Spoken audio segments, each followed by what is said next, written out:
प्यारे दोस्तों, मैं फिर से हाजिर हूँ एक नई और मोटिवेशनल कहानी के साथ। सुनते हैं आज की मोटिवेशनल कहानी। एक बार एक विमान में एक बहुत ही खूबसूरत महिला ने प्रवेश किया। विमान में चढ़कर जब महिला अपनी सीट के पास गई तो उसे अपने बाजू वाली सीट पर एक अपंग व्यक्ति नज़र आया, जिसके दोनों हाथ कटे हुए थे, जिसने अपने देश के लिए सब कुछ कुर्बान कर दिया था। वो एक छोटे से गांव से था, जहां उसने बचपन से ही देश का सम्मान करना सीखा था।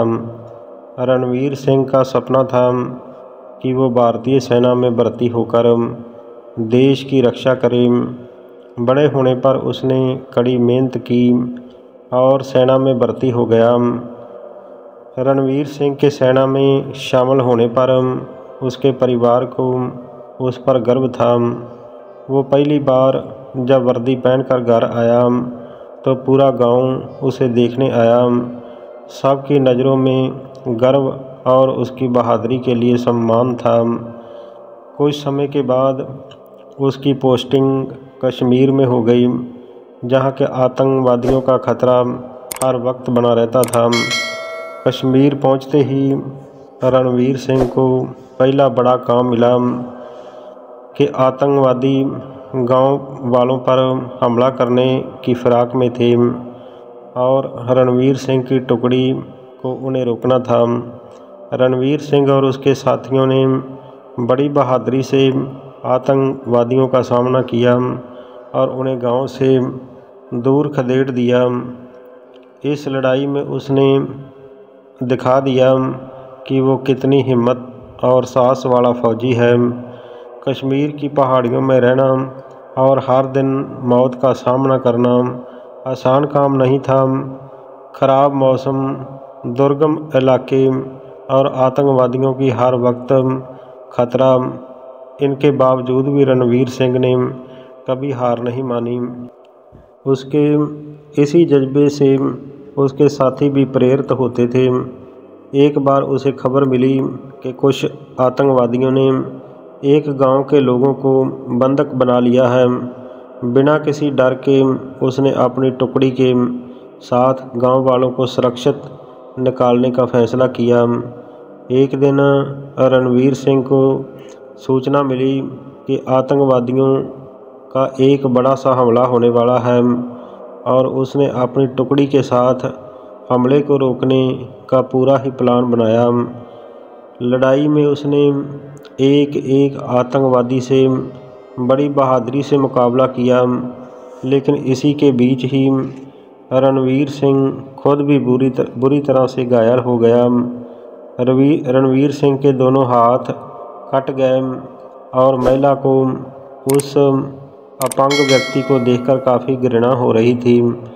तो उसने आवाज़ देकर एयर होस्टेस को बुलाया और अपनी सीट बदलने के लिए आग्रह करने लगी। तो एयर होस्टेस ने महिला से सीट बदलने का कारण पूछा तो वो महिला बोली कि मैं ऐसे व्यक्ति के पास बैठकर सफ़र नहीं कर सकती जिसके दोनों हाथ ही नहीं हैं।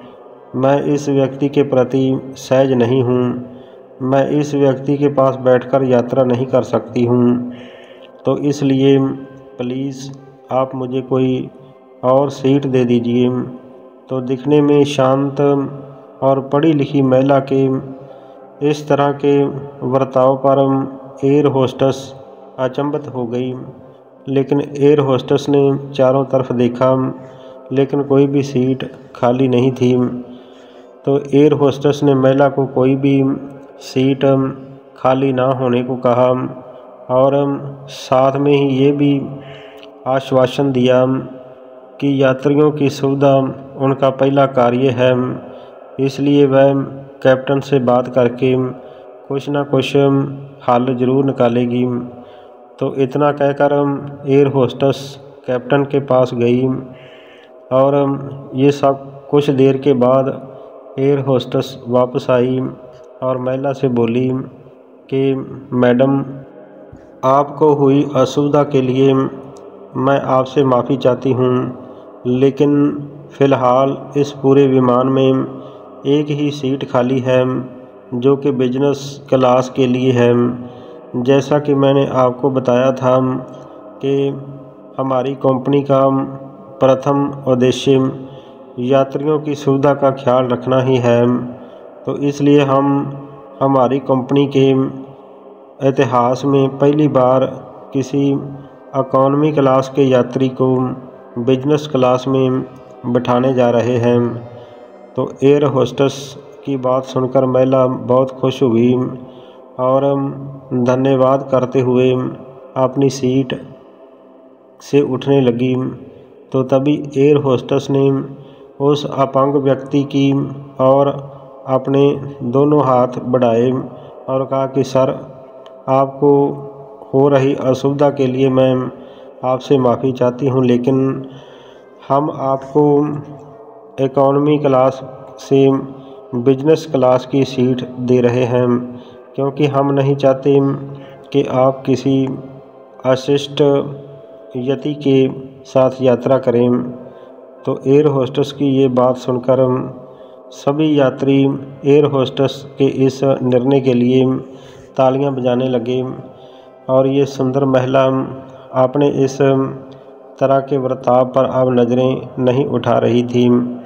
तो तभी वह व्यक्ति अपनी सीट से उठा और बोला कि मैं एक भूतपूर्व सैनिक हूँ। कश्मीर में हुए एक मिशन के दौरान मेरे अपने दोनों हाथ खो गए, इसलिए मुझे हमेशा खुद पर देश के लिए दिए हुए इस बलिदान पर गर्व होता रहेगा। आज जब महिला यात्री की ये बात मैंने सुनी तो मैंने सोचा कि मैंने भी किन लोगों के लिए अपनी जान जोखिम में डाली है और अपने दोनों हाथ खो दिए हैं। लेकिन जब आप सभी के व्यवहार और सोच को देखा तो मुझे अपने आप पर खुद पर फिर गर्व महसूस हुआ। इतना कहकर वह यात्री बिजनेस क्लास में चला गया और वह जो महिला शर्म से पानी पानी हो गई। ये कहानी हमें सिखाती है कि बिना सोचे समझे हमें किसी की बेइज्जती नहीं करनी चाहिए। हो सकता है कि सामने वाला व्यक्ति कितना महान हो। तो प्यारे दोस्तों, अगर आज की कहानी आपको पसंद आई हो तो कृपया मेरे चैनल को सब्सक्राइब ज़रूर कर देना। हमेशा अच्छा सोचो, अच्छा करो और खुश रहो। वंदे मातरम। जय भारत। धन्यवाद।